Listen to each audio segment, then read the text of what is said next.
लोमड़ी और कवले की मजेदार कहानी। एक हरे भरे जंगल की सुबह थी। सूरज की किरणें पेड़ों के बीच से छनकर नीचे आ रही थी। हवा में ठंडी ठंडी खुशबू थी और परिंदों की चहचहाहट से जंगल गूंज रहा था। ऐसे ही माहौल में जंगल का सबसे चालाक जानवर लोमड़ी अपनी रोज की सैर पर निकला। लोमड़ी भूखी थी। सुबह से कुछ भी खाने को नहीं मिला था। उसने इधर उधर सूंघना शुरू किया।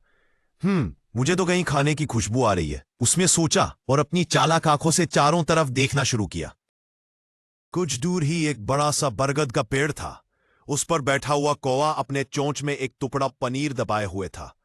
कौवे की किस्मत अच्छी थी, उसे यह पनीर पास के गांव से मिला था। वह बड़े मजे से खाने ही वाला था कि लोमड़ी ने उसे देख लिया।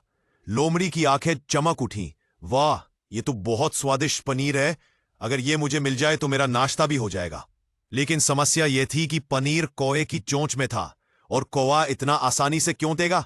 लोमड़ी ने सोचा और फिर मुस्कुराई। हाँ, मैं हूं जंगल की सबसे चालाक जानवर।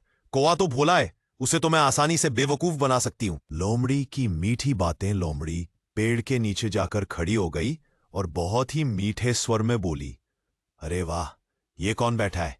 इतना सुंदर, इतना आकर्षक, इतना शानदार पक्षी मैंने पहले कभी नहीं देखा। कौवा ने पहले तो ध्यान नहीं दिया, वह पनीर खाने में ही मग्न था। लोमड़ी ने फिर कहा, ओ, तुम्हारे पंख कितने चमकदार है। अगर किसी ने तुम्हें देखा तो कहेगा कि ये जंगल का राजा पक्षी है। सच में तुम्हारी सुंदरता की कोई तुलना नहीं है। कौवा थोड़ा सा पिघलने लगा। उसने सोचा, सच में कोई मेरी तारीफ कर रहा है? लगता है मैं सचमुच बहुत सुंदर हूं। लोमड़ी ने आगे कहा, बस एक चीज की कमी है, तुम्हारी आवाज। अगर तुम्हारी आवाज भी उतनी ही सुंदर निकली तो यकीन मानो, तुम तो पक्षियों के राजा बन जाओगे। कौवे का धोखा। कौवा पूरी तरह खुश हो गया। उसने सोचा, अगर मैं अपनी आवाज दिखाऊं तो लोमड़ी मुझे और भी महान समझेगी। उसने पनीर को चोंच में दबाए रखते हुए जोर से बोलने की कोशिश की, लेकिन आवाज नहीं निकली। लोमड़ी हंसकर बोली, अरे वाह, इतनी सुंदर चोंच और आवाज छुपा रहे हो। प्लीज एक गाना गाकर तो सुनाओ। कौवा और ज्यादा खुश हो गया। ठीक है, आज तो मैं गाकर ही दिखाऊंगा, उसने सोचा।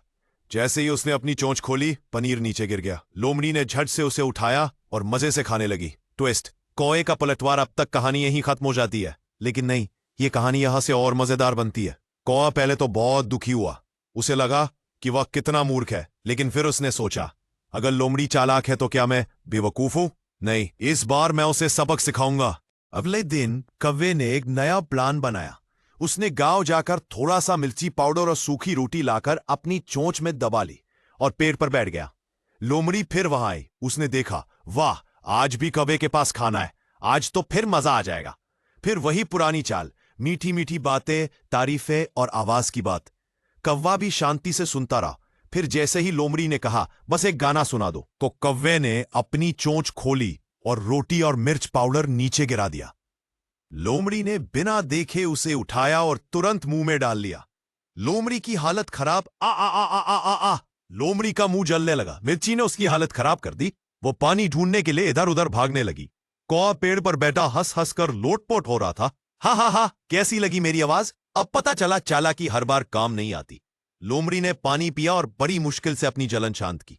उसने शर्म से पेड़ की ओर देखा और बोली, आज तुम जीत गए कौवे।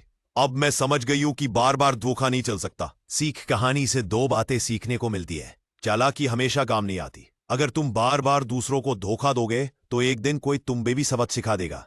भोलेपन से गलती मत करो। अगर कोई तुम्हारी ज्यादा तारीफ कर रहा है तो जरूरी नहीं कि वो सच बोल रहा हो। अगर कहानी अच्छी लगी हो तो हमारे channel MK wonder nest Galaxy को सब्सक्राइब करना मत भूलना।